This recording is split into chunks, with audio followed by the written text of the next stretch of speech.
ሰላም ጤና ይስጥልኝ ወደ ተከበራችሁ የኢኦቲ ሪአክት ቤተሰቦች ደምቃችሁልኝ በአዲስ ቪዲዮ ተመልሼ የመጣሁትም እንግዲህ ሁለት ርዕሰ ጉዳይ ይዤ ነው። የመጀመሪያ እንግዲህ አንድ ቄስ አንድ ዘማሪ ቴዎድሮስን ደፍረው እሷን ብቻ ሳይሆን ሌሎችንም ደፍሮ እንደዚህ አስወልዷል። አሁን ደግሞ ክህነት አለው የሚባል ነገር ልጆችም አሉት በራሱ የሰማችሁታል የሚባል ነገር ከወጣ በኋላ እንግዲህ ቤተክርስቲያን ብዙ ሰደው ይገኛሉ። እሱን ነገር እውነት ቤተክርስቲያን ምን አጠፋች የሚለው ነገርና እንደዚሁም ደግሞ ሁለተኛ ልጃቸውስ ማናት የሚለው ነገር እናትየው ዘወጣችሁ አንድ መረጃ አለ ከወንድማችን ቢኒያም ጋር እሱን የምንመለከት ነው የሚሆነው። እንደዚሁም ደግሞ ደስ የሚያሰኝ ዜና አለ። ይሄውም እንግዲህ መምህራችን የኔታ ይባቤ ተፈተዋል። እሱን የምንመለከት ነው የሚሆነው። የአባታችን የኔታ ይባቤ መፈታት አስመልክቶ እንግዲህ ወንድማችን ተሄዳ ተቃውሞን ገልጿል። እሱን የምንመለከት ነው የሚሆነው። ከዛ በፊት ግን እስቲ ከተፈቱ በኋላ ያስተላልፉት መልእክት ሰምተን እንመለስ። አናየቻችሁ ቤተክርስቲያን ማነው ጸሎታችሁን የሰማችሁ? እግዚአብሔርን ማመስገን ጥሩ ነው። ሁሉም እግዚአብሔርን ነው ማመስገን ያለብንና ይህን ክረምት በሰላም አሳልፎ ለብርሃነ መስቀሉ እግዚአብሔር ያደርሰ ከኛ ተለይተው ያረፉትን ነፍሳቸውን ይማርልን፣ የተጨነቁትን ያረጋጋልን፣ የታሰሩትን ያስፈታልን። አምላካችን መድኃኒታችን ኢየሱስ ክርስቶስ ስጋውን ቆርሶ ደሙን አፍሶ የሰጠን አምላክ የተመሰገነ ይሁን። በሰላም ውለናል፣ ደግሞ በሰላም ያሳድረን። ለሰማዮችን እንግዲህ አባታችን እንደዚህ አይነት መልእክት አስተላልፈዋል። መርቁ ነው ማለት ነው። አሜን ብለን ሁላችንም አባታችን እንኳን በሰላም ወደ ቤቱ ተመለሱ ለማለት እንፈልጋለን። ያው እንግዲህ ከ6 ቀን በኋላ እስር በኋላ የተመለሱ ወደ ቤታቸው የተፈተቱና ይሄም እንግዲህ ሁለት ጳጳሳት በጣም ከጀርባቸው እንዳሉ እንዲፈቱ እንዳደረጉ የተፈቱት እንግዲህ አንድ ሙጸባችን አቡነ አብርሃም ከጀርባቸው እንዳለና ትልቁ ሚና እንደተጫወተ አንድ ወንድማችን እዚሁ ላይ ገልጿል። ሰምተን እንመለስ። ቆሞስ የኔታ ይባቤ በላይ በቆራጡ አባት በሰሜን ጎጃም ሊቀ ጳጳስ እንዲሁም በባህር ዳር ሀገረ ስብከት ሊቀ ጳጳስ የሆኑት ብፁዕ አባታችን አቡነ አብርሃም ያለ እንቅልፍ ያለ እረፍት በብዙ ትግል ከመንግስት አካላት ጋር አንገት ለአንገት ተናንቀው እኒህን አባት አስፈትተዋል ማለት ነው። በድጋሚ እንኳን ደስ ያላችሁ ሊቀ ብርሃናት ቆሞስ የኔታ ይባቤ በላይ አሁን ከስር ተፈተው በብፁዕ አባታችን በመንበረ ጵጵስና በባህር ዳር ፈለገ ገነት ቅዱስ ጊዮርጊስ ካቴድራል በሚገኘው መንበረ ጵጵስና ማረፊያ ተገኝተው ምእመኑን እንኳን ደስ ያላችሁ ጤናዬን ሰላም ነኝ ስታደርጉ ስለነበረው በጸሎት ስላገዛችሁኝ አብራችሁ ከጎን የሆናችሁ ጉዳዩን እየተከታተላችሁ ስለነበራችሁ ሁሉ ከልብ እግዚአብሔር ይስጥልኝ ብዬ ማመስገን እወዳለሁ ብለው ይሄን እንግዲህ አባታችንም ከመታም ተመለሱ።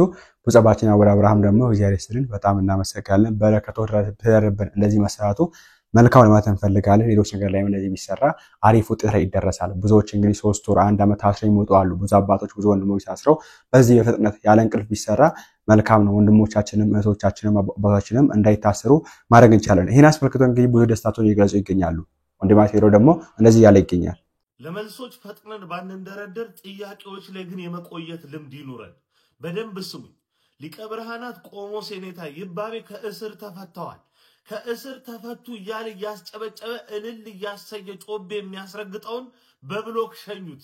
የምሬን ነው የምነግራችሁ። ለምን ታሰሩ ብሎ ሳይጠይቅ ተፈቱ የምስራች ዜና እያለ የሚያውጀውን በብሎክ ሸኙት። ቤተክርስቲያንን በዚህ ልክ እየተዳፈሩ አባቶችን እንደ ቦርሳ እያንጠለጠሉ እያሰሩ ወደ ገደል እየወሰዱ እየወረወሩ እየገደሉ መኖርና ማኖር ሊበቃ ይገባል። ይህን ድርጊት የሚፈጽሙ በሙሉ ሁሉ ጊዜ ተዋቸው ጮኸው ይወጣላቸዋል ብለው ነው የሚገምቱት። ጥያቄዎች ላይ የመቆየት ልምድ ይኑረን። የኔታ ይባቤ ምን ባደረጉ ምን በበደሉ ነው ቀድሞ የታሰሩት? መፈታታቸው እንዳለ ሆኖ ጥያቄው መሆን ያለበት ለምን ታሰሩ? እዛ ላይ እንቆይሁላችሁ። ስለዚህ ወንድማችን የተደረገ እግዚአብሔር ይስጥልን ያነሳው ጥያቄ ትክክል ነው። ለምን ታሰሩ? ብዙ ጊዜ ሲታሰሩ ሲፈቱና ለምን ተፈቱ ወይ ለምን ታሰሩ አንልም። ሲፈቱ ደስታችን ነው፣ ሲታሰሩ ሀዘናችን ነው። በቃ ለምን ታሰሩ ሲጀምር የሚል ነገር የሚያነሳ የለምና ወንድማችን የተደረገ እግዚአብሔር ይስጥልን። እሱ ብቻ አይደለም ሲገደሉ ተገደለ የሚል ነገር እንዳለ ለምን ተገደሉ የሚል ነገር የለም። ገዳይ ነው የሚታወቅ እንጂ ለምን ተገደለ የሚባል ነገር አንሳም።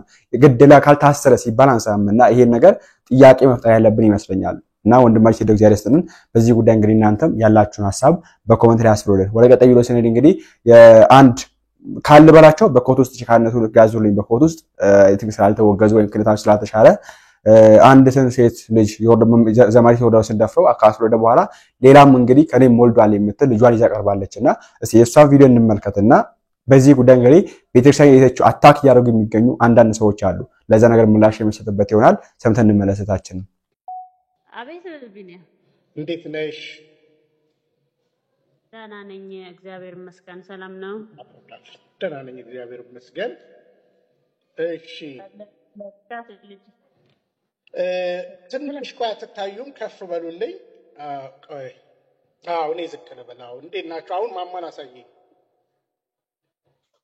ሰላም ጤና ይስጥልኝ። እንዴት ናችሁ? እግዚአብሔር ይመስገን ደህና ነን። ደህና ናችሁ? አለው ትንሽ አንቺ ወደ ካሜራው እንዲገቢልኝ ችግር የለውም። እሺ ማማ እንዴት ነሽ? ደህና ነን። ስምሽ ማን ነው? በእምነት ማ ደበበ። ስንት ዓመትሽ ነው? 8 ደህና ነሽ? እንዴት ነሽ? ደህና ነኝ። እግዚአብሔር የተመሰገነ ይሁን። እኔ ታውቂኛለሽ? ቢኒያም እባላለሁ። አላውቅም። ጎሽ። እሺ እንዴት ነሽ? ደህና ነኝ። አባትሽን አግኝተሻቸው ታውቂያለሽ? አላውቅም። ስለዚህ አሁን አባትሽን ማግኘት ትፈልጊያለሽ? ልታገኛቸው ትፈልጊያለሽ? ስምሽ በእምነት ደበበ ቀጥሎ ያለውን ስም ታውቂዋለሽ? ማን ነው? በእምነት ደበበ እስጢፋኖስ ባልቻል። እኚህ ናቸው አባትሽ ማለት ነው። በጣም ጥሩ። እህት ዓለም እንዴት ነሽ? በእውነት በነገርሽኝ ነገር በጣም ከልቤ አዝኛለሁ። በእውነት ረጅም ሰዓት በስልክ ተወያይተናል። እንደዚህ አይነት ነገሮች እንግዲህ ጊዜው ጽዋው የሞላ ይመስለኛል እና ስለሆነብሽ ነገር በቅድስት ቤተክርስቲያን ስም እንደው እንደ አንድ ተራ ምዕመን የከበረ ይቅርታ እጠይቃለሁ። ቤተክርስቲያን እንግዲህ በእንደነዚህ አይነት ሰዎች ትለካለች ብለን አናምንምና ምናልባት ዛሬ ምሽት 5 ሰዓት ላይ በኢትዮጵያ አቆጣጠር ተገናኝተን ያለውን ነገር ለመላው ኢትዮጵያውያንና ኤርትራውያን ደግሞ አንቺ የቅድስት ቤተክርስቲያን ልጅ ነሽ፣ ትጋትና ብርታትሽን ሁሉ ሼር አድርገሽኛልና ስላለፈብሽ ጊዜያት በእውነት ከልብ እንደ አንድ ኢትዮጵያዊ እንደ አንድ ዜጋ ከልብ አዝኛለሁና ስለዚህ ትክክለኛ ስምሽ ማን ነው የሚባለው? እስኪ ንገሪን። ሮማን፣ የመታወቂያ ስሜ ሮማን ፋንታውን ነው የሚለው። እሱም የሚያገኝ በቃል ኪዳን ፌስቡክ ስሜ ቃል ኪዳን ስለሆነ እሺ። ስለዚህ ፈቃድሽን ሰጪናለሽ። መላው የደረሰብሽን ነገር ለእውነትን እውነት በሉ። እንደዚህ አይነት ሰዎች በሴት ልጆች ላይ ለሚቀልዱ መልስ ይሆን ዘንድ ለማቅረብ ፈቃደኛ ነሽ አይደለ? በትክክል ምንም ችግር የለውም። እሺ ከልብ ነው እኔ እንግዲህ ሄጃለሁ በምችለው አቅም በውስጥ ለማዋራትም እነሱንም ዘመዶቹንም ቤተሰቦቹንም አገሩ ድረስ ሄጄ ሁሉንም ለማሳመንም ሞክሬያለሁ፣ ጥሬያለሁ። እኔ በአቅሜ የምችለውን አድርጌያለሁ። ሚዲያም እንዳይወጣ ብቻ እኔ የሚያስፈልገኝን ነገር በስነ ስርዓት እንዲያደርግ ቤተሰቦቹም ደግሞ ገበናውን እኔ እሱ ገበና ብዙም የሶሻል ሚዲያው ምንትን ስለሌለኝ ኢንፎርሜሽኑም ስለሌለኝ ብቻ ያደረኩትኝ እሱን ቤተሰብ ማናገር በቃ እስከ ጥግ ይጃለሁ። ለሁሉም ግን ጭራሽ እኔን ማሳደድ ነው የፈለጉት። ዛቻ ነው እና እንደዛ ስለሆነ ስለዚህ ደስተኛ ነኝ። በጣም ግድ ነው፣ እውነትም ነው። ጥሩ እንግዲህ ምንድነው እንግዲህ ዛሬ ምናልባት በሶሻል ሚዲያ ፎቶአችሁም ከተለቀቀ በኋላ እኛም ደርሶን ለትውልዱ ካሳየን በኋላ ቤተሰብም እየደወለልሽ ነው። አቁሚ፣ የሚያስፈልገው ነገር ይደረግልሽ እየተባለሽ ልመና ላይ ነሽ። እስከ ዛሬ ግን እንደዚህ ጠይቀውሽ ነበር? እኔ እንደውም እኔ አልወጣሁም፣ ምንም ያልኩትም ነገር የለም። ግን ገና ያው እኔ ስለምታወቅ ስለሚያውቁ ገና ለገና ሜዳ ላይ ትወጣ ይሆናል እሷም በሚል እስከዛሬ ድረስ እኔ ስለመናቸው ኑሬ አሁን የሆነ ዩኒቨርሲቲ ተማሪ ነኝ ምናምን ዘመር ነኝ የሩቅ ነኝ እኔ የማውቀው ነገር የለም እናወራ ከኔ ጋር መጥቼ ምናምን አለኝ። አይ እኔ ከእናንተ ጋር ማወራው ነገር የለኝም፣ የምችለው በሙሉ አድርጌያለሁ። ማውራትም ካለበት ማናገርም ካለበት መለመንም ካለበት ራሱ ባለቤቱ እንጂ አንተ የሩቅ ዘመዱ አንተን አይመለከትም አልኩት። መልካም። ስለዚህ እውነት ነው። እኛ ቤተክርስቲያን በእነዚህ ሰዎች አትለካም። ትላንትና እንደዚሁ ለክህነታቸው ሳይታመኑ ብዙ እህቶቻችንን ያስነወሩ ሰዎችን ነውር ነው ብለን እንደተናገሩን ሁሉ በአንቺም የደረሰው ይህ ስለሆነ ምሽት እንግዲህ 5 ሰዓት በኢትዮጵያ አቆጣጠር ተገናኝተን ለመላው ኢትዮጵያውያን ኤርትራውያን እውነትን ለትውልዱ እንድታሳይና ፍትህ ለእህታችን ፍትህ ለልጃችን የሚል ነገር ነውና ከልብ ነው ማከብርሽ ቃል ኪዳን። ከልብ ነው የማመሰግነው። እንግዲህ እኔ ሞክሬ ነበር፣ ስልክሽ አይሰራም ነበረ። ከዛ በኋላ ግን አንቺው አስበሽ ስለደወልሽልኝ ከልብ አመሰግናለሁ። ማታ እንገናኛለን። በእውነት እግዚአብሔር ልጅሽን ይባርክልሽ። አይዞሽ፣ ገና ወጣት ነሽ። ቤተክርስቲያን እንደዚህ አይነት ሰዎች አትለካም እና ይሄንን ነው የምናደርገው። ማታ እንገናኛለን። ማማዬ በጣም ነው የምንወድሽ፣ በጣም ነው የምንወድሽ። እሺ አመሰግናለሁ። እሺ እናቴ፣ እሺ እናቴ፣ እሺ። ሌላ የምትይኝ ነገር አለ ቃል? እሺ ማታ እንገናኛለን። ከልብ ነው የማመሰግነው። እንግዲህ ተወዳጆች እኔ ቀጥታ ላይቭ ነው ፕሮግራም፣ መቼም ተነጋግረን ነው ፍቃዷን ጠይቄ ነው። ስለዚህ ማታ በኢትዮጵያ አቆጣጠር ከምሽቱ 5 ሰዓት ከታችን ቃል ኪዳን ጋር በእኚህ አባት በቀሲስ ደበበ እስጢፋኖስ ባልቻ የደረሰባትን እና ተታላ የሆነባትን እውነትና እውነት ደግሞ ከዛ በኋላ እኚህ ሰው እያደረጓት ያለውን ነገር ማስፈራሪያና ዛቻ ጭምር አሁንም ለህይወቷ ደግሞ ስለምትሰጋም ወደዚህ ሚዲያ መጣለችና ሁላችሁም ላልሰማ አሰሙልን። ምሽት 5 ሰዓት በኢትዮጵያ አቆጣጠር እንገናኝ። ከልብ ነው ማከብራችሁ። ይሄን እንግዲህ ወንድማችን ልጅ ፓስተር ቢኒያም በቀድሞ ስሙ ወንድማችን ቢኒያም እግዚአብሔር ይስጥልን። እነዚህ ነገሮችን ማገለጥ በጣም አሪፍ ነው። በነገራችን ላይ ብዙ ያልተነኩ እንደዚህ አይነት ርዕሶች አሉ። ብዙ ያልተነኩ የምናቃቸው መናገር ፈርተን ዝም ያልናቸው ብዙ ያልተነኩ ተው ክነቱን ድቁናውን ተውት። ወደ ጵጵስና ስንሄድ ራሱ እነዚህ ነገሮች አሉ ያልተናገርናቸው ብዙ ነገሮች ቀን ያወጣዋል ብለን እንደዚህ ቀን ያወጣዋል። በነገራችን ላይ እውነት ትቆያለች፣ ተደብቃ ትቆያለች እንጂ የሆነ ቀን ትወጣለች። ከሞስክም በኋላ ሆነ በህይወት እያለች ትወጣለች። ስለዚህ ዛሬ የምንሰራት ስራ ነገ መውጣቱ አይቀርም። ክፉ ነገር ከሆነ ይያዝብናል። ስለዚህ ጥንቃቄ ማድረግ ያስፈልጋል። እንደዚህ ነገር አስነዋሪ ነገሮች መፈጸም አያስፈልግም። እኛም መናገር ብንፈልግ ብዙ መናገራቸው አሉ፣ ግን ይቆየናል በደንብ ይቆየ ማለት ፈልጋለሁ። በዚህ ጉዳይ እንግዲህ ቤተክርስቲያን የሰደቡ የሚገኙ አንዳንዶች አሉ። እታችን እንግዲህ ማታ ላይ ገብተን የምታስተላልፈውን ነገር ነገ ቪዲዮ የምንመለከት ነው የሚሆነው። ነገር ግን ይሄን አባት ተመርኩዘው ቤተክርስቲያን እቺናት ብለው ቤተክርስቲያን የምትሳደቡ ሰዎች አሉና እስቲ ለነዛ ሰዎች አንድ ወንድማችን ሰጠው ምላሽ አለ። መምህራችን ሰምተን እንመለስ። ጸጋና ሰላም ይብዛላችሁ ወገኖቻችን። ሰሞኑን በደበበ እስጢፋኖስ ምክንያት ሚዲያው የተጨናነቀ ይመስላል። ስለርሱ አንዳንድ ነገር ለማለት ነው። ለተወሰነ ደቂቃ በቀንነት አድምጡ፣ ሼር፣ ኮፒ ሊንክ እያደረጋችሁ ለሁሉም ሰው አድርሱ ማለት ነው። በእውነቱ ስለርሱ ልናገር ሳይሆን እኔ እርሱን ሽፋን አድርገው ቤተክርስቲያንን ለሚሳደቡ ሰዎች አንዳንድ ነገር ለማለት ነው ማለት ነው። አሁን ባለንበት ዘመን ሁለት ጆሮን ጭው የሚያደርግ ለመስማት የሚያስጠላ ነገር ይሰራል። ካህናት መነኮሳት በበዓታቸው ይገደላሉ። ሴቶች መነኮሳት ይደፈራሉ። ካህኑ ቄሱን ያርዳሉ እና ህፃናትን የሚደፍሩና ሌላም ብዙ ነገሮች ይሰማሉና ሰው ችግርና እንደዚህ ነውር የሆነ ነገር ከመስማት ከመጠን በላይ ከመስማቱ የተነሳ ሰው ጆሮ ሞላ፣ በቃ ውስጡ ሞላና አሁን እንደዚህ አይነት ችግር ሲነገር ሰው ምንም አይመስለውም ማለት ነው። ከኛ ቤተ እምነት ውጭ ያሉ ሰዎች እነዚህን ሰዎች ሽፋን በማድረግ ቤተክርስቲያን እኮ እንደዚህ ናት፣ ኦርቶዶክስ እኮ እንደዚህ ናት እያሉ የሚሳደቡ ሰዎች አሉ ማለት ነው። እና ቤተክርስቲያን በአንድ ባጠፋ ካህን ወይ ደግሞ የዓለም ምሁራን ተሰባስበው ያደራጇትኝ እምነት ሳትሆን ክርስቶስ በደሙ የመሰረታት ናት ማለት ነው። ብዙ ጊዜ እንደተነጋገርነው በሰማይ የመላእክት ሃይማኖት ናት ክርስትና ማለት ነው። ቤተክርስቲያን ውስጥ ስትገቡ 3 ክፍል አለው አይደለም? ወደ ሰማይ ስንሄድም ኢዮርና ራማ ኤረር መላእክት በሶስቱ ዓለማት አሉና በሶስቱ መላእክት ዓለማት የሚሰራው ስርዓት ነው ቤተክርስቲያን ውስጥ የሚሰራው ማለት ነው። ግን አንዱ ደካማና የኔ ቢጤ በሚሰራው ኃጢያት ቤተክርስቲያን መሳደብ ተገቢ አይደለም ማለት ነው። ሰዎች ምን ጊዜም ጎዶሎን እናጠፋለን። አቤቱ አንተ አምላካችን ነህ፣ እኛ ግን ጭቃ ነን ተብሎ ተጽፏል።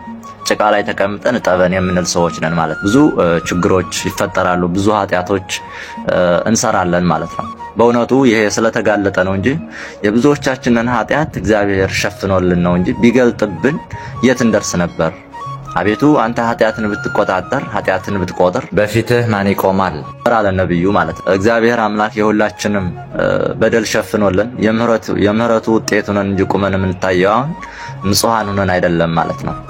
እና ወደ መልእክቴ ስመለስ ቤተክርስቲያን አንድ ክርስቲያን ባጠፋው ጥፋት ቤተክርስቲያን መሳደብ ተገቢ አይደለም ማለት ነው። ተገቢ አይደለም። እና አንድ ካህን ባጠፋው፣ አንድ መነኩሴ ባጠፋው፣ አንድ ጳጳስ ባጠፋው ቤተክርስቲያን እንዲህ ናት እያሉ መሳደብ ተገቢ አይደለም ማለት ነው። በዘመናችን ብዙ ሰዎች ከቤተክርስቲያን የሚሸሹት ከካህናቱ ላይ በሚያዩትኝ ስተት ነው ማለት ነው። አንድ ካህን ሰክሮ ሲንገዳገዳ ያሉ ቤተክርስቲያንማ እንደዚህ አይደለች ብለው ቤተክርስቲያን በካህኑ ይወስኗታል ማለት ነው። መነኩሴው እንደዚህ አይነት ስተት ሰራ ሲባል ወይ መነኩሴ ሆኖ እንደዚህ ሰራ ቤተክርስቲያኗን በመነኩሴው ይለኳታል ማለት ነው። እና ብዙ ሰዎች ከእምነት ከኦርቶዶክስ የሚሸሹት የኛን መጥፎ ተግባር እያዩ ነው ማለት ነው። ነገር ግን ልክ ተደፍራለች እንደተባለችው ልጅ ማለት ደፋሪው አንድ ግለሰብ ነው እንጂ ቤተክርስቲያን አይደለችም፣ ወይ ደግሞ የቤተክርስቲያን ትእዛዝ አይደለም። የቤተክርስቲያን ትምህርትማ ወደ ሴት ያየ በልቡም የተመኘ ከሷ ጋር አመነዘረ ተብሎ ተጽፏል፣ እንኳን የመድፈር ያክል ማለት ነው። እና ልጅቷ ደፈራት ተባለች አይደል? ጥፋቱ ያለው ማለት ሰውየው ነው፣ ግን ልጅቷ እምነቷን ካደች። ይሄ ልክ አይደለም ማለት ነው። እና እኛ በመናጠፋው ቤተክርስቲያን ትሰደባለች ነው። ልክ ህፃናት ሆነን እኛ ስናጠፋው ወላጅ እንደምናሰድበው ማለት አሳዳጊ አይደግ እንባላለን። ልጅ ባጠፋው ወላጅ ይረገማል ማለት ነው። እና ቤተክርስቲያንም እኛ በመናጠፋው ቤተክርስቲያን ትሰደባለች። በመኃልየ ዘሰሎሞን ምዕራፍ 1 ቁጥር 5 ላይ እኔ ጥቁር ነኝ ነገር ግን ውብ ነኝ ትላለች ቤተክርስቲያን። ጥቁር ነኝ ልጆቼ በሚሰሩት መጥፎ ስራ እኔ እሰደባለሁ፣ ስሜን አጠቆሩት ነው። እኛ በመናጠፋው ጥፋት ቤተክርስቲያን እኮ እንደዚህ ናት። እኛ በመናጠፋው ጥፋት ከውጭ ያሉ ወገኖች ቤተክርስቲያን ይሳደባሉ። እኔ ሄጄ ከአንዲት ሴት ጋር ሄጄ ስዘሙት የምትሰደበው ማን ነው? በክርስትና ሃይማኖት ነው ቤተክርስቲያን የምትሰደበው ማለት። ስለዚህ እኛ በመናጠፋው ጥፋት ቤተክርስቲያን መሰደብ የለባትም ነው፣ መሰደብ የለባትም። በእውነቱ ቤተክርስቲያን ቤቴ የጸሎት ቤት ትባላለች ይላል መጽሐፍ። ማቴዎስ ወንጌል ምዕራፍ 21 ስናነብ ጌታ በዕለተ ሆሳዕና በቤተ መቅደስ ገብቶ ቤቴ የጸሎት ቤት ትባላለች እናንተ ግን የወንበዴዎች ዋሻ አደረጋችኋት ይላል። ቤተክርስቲያን የተመሰረተችው በጌታ ደም ነው ማለት ነው እንጂ በዓለም ዙሪያ ያሉ ጳጳሳት ተሰብስበው ያዋቀሯት የሚያደራጇት አይደሉም።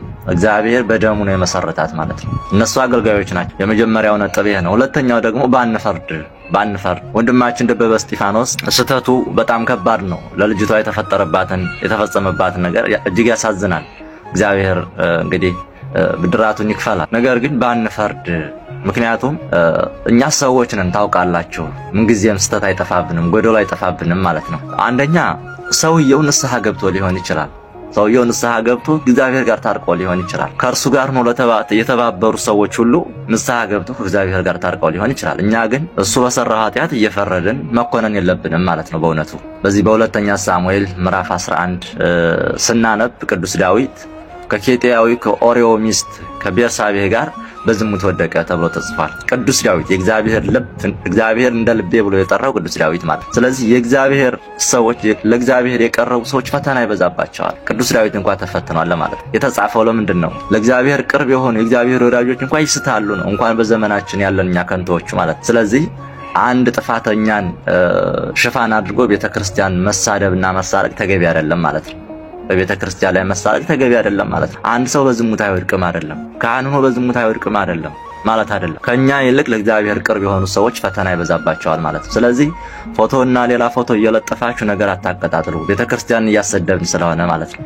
ለልጅቷ እግዚአብሔርን ብድራቱን ይክፈላል። ለነሱም እግዚአብሔር እንግዲህ ከእግዚአብሔር ጋር ታርቀው ሊሆን ይችላል። እኛም አሁን ወንጀል እየገባን ነው የሚሆነው፣ በእነሱ በሰሩት ኃጢአት ገብተን ፍርድ እየሰጠን ማለት ነው። ስለዚህ ተገቢ አይደለም ማለት ነው። ጻድቃን በቀን 7 ጊዜ ይወድቃሉ ተብሎ ተጽፏል፣ በቀን ግን ይነሳሉ። ስለዚህ ድርጊቱን እናወግዛለን፣ ቤተክርስቲያንም ታወግዛለች። ነገር ግን እሱን ሽፋን አድርጎ ቤተክርስቲያን መሳደብ እጅግ ተገቢ አይደለም ማለት ነው። መስቀል ያሰረው ሲዘፍን ቤተክርስቲያን ትሰደባለች። መስቀል ያሰረው እኮ ነው ሚዲያውን ሁሉ የሞላው። ራቁቷን የምትሄደው ሴት የምትዘለው በየሚዲያው እኮ ሁሉም እነዚህ እኮ ክርስቲያን ናቸው። 75% ክርስቲያን እኮ ናቸው በእውነቱ ማለት ነው። በእኛ ምክንያት ቤተክርስቲያን ትሰደባለች፣ በእናንተ ምክንያት እግዚአብሔር ይሰደባል ይላል መጽሐፍ ቅዱስ።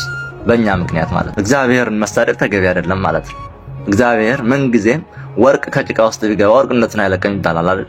ቤተክርስቲያን ልጆቿ ቢቆሽሹም ቤተክርስቲያን ግን የተመሰረተችው በክርስቶስ ደም ነውና እስከ መጨረሻው ጸንታ ትኖራለች ማለት ነው። እና ድርጊቱን አሁንም እግዚአብሔር ለሁሉም ብድራቱን ይክፈል። ሰዎቹም ተመልሰው ንስሐ ገብተው ይሆናል ብዬ አስባለሁ። ግን እኛ ሚዲያ ላይ ያለን ሰዎች ነገሩን እያወሳሰብን ሌላ ነገር ጋር እያገናኘን ክህነትን አናሰደብ። ብዙ ሰዎች ከቤተክርስቲያን የሚሸሹት የኛን ተግባር እያዩ ስለሆነ ማለት ነው። በእውነቱ በመጽሐፍ ቅዱስ የዲያቆናት ታሪክ ተጽፏል አይደለም? አሁን ካሉት ዲያቆናት ጋር አታመሳስሉት። የቅዱስ እስጢፋኖስን ታሪክና የምናወራው ሰው ዲያቆን ደበበ ጋር ማስተካከል የለብንም። ቅዱስ እስጢፋኖስ የሥላሴን ምስጢር ተገልጦ ያየ እዚህ ድረስ ቅድስናው ከፍ ያለ ቅዱስ አባት እንደሆነ እንረዳለን። ግን የሱን አገልግሎት ይዞ ደግሞ በዝሙት ወደቀ የተባለ ይወራል። በዛ ልክ ባንለካው መልካም ነው ማለት ነው። የዘመናችን ትልቁ ድንቁርና ምንድነው? አይተን ነው የምንሮጠው የምንለካው ያንን ነገር ከውጭ ባለው ነገር ነው ማለት ነው። ብዙ ጊዜ ሰው እንገሩን የሚስተው ከላይ ባለ ነገር እየወሰነ እኮ ነው። ጳጳሳት ሲባል አሁን በዘመናችን ያሉትን አይቶ የሚወስን ሰው አለ። እንደዛ አይደለም። አሁን በዘመናችን አንዱ ተነስቶ ድንግል ማርያም እንዴናትና ሌላኛው ጳጳስ ተነስቶ ክርስቶስ አማላጅ ነው ይላል። ብዙ ነገር አለ። ጳጳሳት ሲባል አሁን በአሁኑ ወቅት ባሉት ሰዎች ባንለካው መልካም ተገቢ አይደለም በእውነቱ ማለት ነው። እና ቤተክርስቲያንን ከማሰደብ እግዚአብሔር ይጠብቀን። ያንን ለማለት ነው። በቀንነት አድምጡት። ሰላማችሁ ይብዛ። መምህራችን ቃውትን ያሰማናል። ስለዚህ ትንሽ የእውቀት ማነስ ያላችሁ ከሻም ውጪ የምትገኙ አካላት በዚህ ተመርኩታችሁ በሻም መሳደብ የለባችሁ። ይሄ ሰው የቤተክርስቲያን አካል ነው፣ የቤተክርስቲያን አባል ነው እንጂ መሰረቱ አይደለም፣ ስሩ አይደለም፣ ዶግማ አይደለም። ስለዚህ የራሱ ጥፋት ነው አይደለም። ይሄ ሰው የሆነ ፓትሪያርክ ራሱ ነገር አርጎ ካየ ነው ስራው ያውጣው። ኦኬ እንደዚህ ነው በቃ ያለው ነገርና አይደለም። ውጪ ያላችሁ እንደዚህ ማለታችሁ ያው የሚጠበቅ ነው ከናንተ። ውስጥ ያላችሁ እንግዲህ በዚህ ነገር የምትለኩ አላችሁ። በዚህ ነገር ቤተክርስቲያን የምትሸማቀቁ አላችሁ። አንሸማቀቅበትም። እኔ አይደለም የካህን ፓትሪያርኩ ራሱ በጥነታቸው ይሄን ነገር አረጉ ቢባል ምንም ያሸማቀቀንም ስራቸው ያውጣቸው ነው። በቃ ባጭሩ እግዚአብሔር ነው የሚፈርደው። ክርስቶስ እስኪመጣ እንጠብቀዋለን ፍርዱን እስኪሰጥ። ከወጣ ይወጣል፣ ህዝቡ ይሰማዋል፣ ይጠነቀቃል። እንደዚህ ነገር አለው ኦፍ ኮርስ አለ። ከዚህ የበለጠ ገና ያሰማናቸው ብዙ ነውር ውርደቶች አሉ ተደብቆ ያሉ። እነዛም በጊዜያቸው ይወጣሉ። እስከዛ እንጠብቃቸው፣ ተረጋግተን እንጠብቃቸው ለማለት ፈልጋለሁ። እንግዲህ እናንተም በዚህ ጉዳይ ያላችሁን ሐሳብ በኮሜንት ላይ አስፍሩልኝ። ቪዲዮአችን የሚስ ነበር። አይ ሆፕ አዲስ ነገር እንዳገኛችሁበትም በየኔታ ይባቤ መንገድ ደስ እንዳላችሁ አልጠራጠርም። በቀጣይ በሌላ ቪዲዮ በሌላ መረጃ እስከምንገናኝ ድረስ እግዚአብሔር ከእናንተ ጋር ይሁን። እግዚአብሔር አምላካችን ሀገራችን ሰላም ያድርግልን፣ ሃይማኖታችን ያጽናልን፣ እኛንም ከተባዶ ሃይማኖት አያውጣን። ቸር ቆዩልኝ።